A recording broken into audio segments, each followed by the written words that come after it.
नमस्कार। देश में आज किसान दिवस मनाया जा रहा है, लेकिन सबसे बड़ा सवाल है कि क्या सरकारें किसानों की समस्याओं के प्रति गंभीर है या नहीं।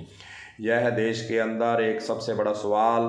देश में आज किसान दिवस 2021 मनाया जा रहा है। आपको बताना चाहेंगे कि भारत के 5वें प्रधानमंत्री चौधरी चरण सिंह की जयंती के मौके पर हर साल यह खास दिन मनाया जाता है। चौधरी चरण सिंह ने अपने कार्यकाल में कृषि क्षेत्र के उत्थान में महत्वपूर्ण भूमिका भी निभाई थी। साथ ही किसानों के जीवन और स्थितियों को बेहतर बनाने के लिए कई नीतियों की शुरुआत की थी। इस वजह से भारत 2001 से हर साल 23 दिवस को चौधरी चरण सिंह के जन्मदिन को किसान दिवस के रूप में मनाने का फैसला उस समय लिया गया था, जो आज तक चल रहा है।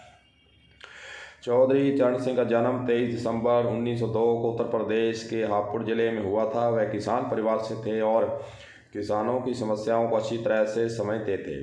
किसान दिवस कृषि क्षेत्र की नवीनतम सीखों के साथ समाज के किसानों को सशक्त बनाने का विचार देता है।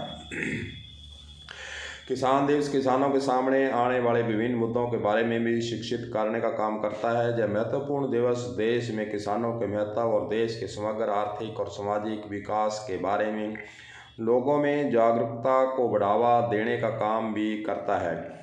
माना जाता है कि चौधरी चरण सिंह ने सर छोटू राम की विरासत को आगे बढ़ाया था।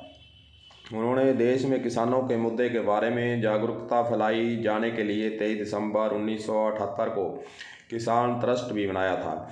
चौधरी चरण सिंह ने किसानों के सुधारों के बिल पेश करके देश के कृषि क्षेत्र में भी अग्रणी भूमिका निभाई थी।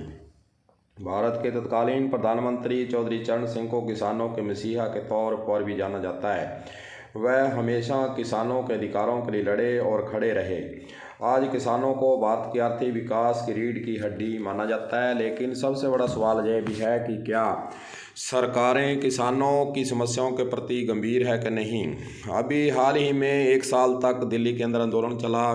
किसानों के कृषि अध्यादेश को सरकार को हालांकि वापस लाना पड़ा, लेकिन एमएसपी की जो मांग है वह वहीं की वहीं खड़ी है। अभी तक उस पर काम होना अभी देश के अंदर बाकी है। हालांकि किसानों की यही पीड़ा रहती है कि अगर हम साग सब्जी की बात करें तो 2 रुपये किलो आलू, 2 रुपये किलो गाजर लेकर उसको थोड़े समय के बाद ही, थोड़े अंतराल के बाद ही, आधे घंटे के बाद ही उसी गाजर और मूली आलू को 30 रुपये किलो तक दुकानदार बेचता है और किसान से 2 रुपये लेता है। इसीलिए किसानों की मांग है कि एमएसपी आखिरकार होनी चाहिए। कम से कम न्यूनतम मूल्य, उसकी लागत मूल्य, उसका खर्चा उसमें शामिल कर किसान को खुशहाल करना है तो एमएसपी लागू कर उसकी निर्धारित कीमत करनी होगी। प्रत्येक फसल की अगर निर्धारित कीमत नहीं की जाएगी तो किसान इसी पीड़ा के साथ, इसी समस्याओं से जूझता हुआ अपने जीवन यापन को गुजर बसर करता रहेगा। इसीलिए किसानों ने लड़ाई लड़ने के लिए लंबा आंदोलन भी किया। अब आगे भी किसानों ने जो संयुक्त किसान मोर्चा बनाया हुआ है, उनकी कहना यही है कि हम एमएसपी पर काम करेंगे।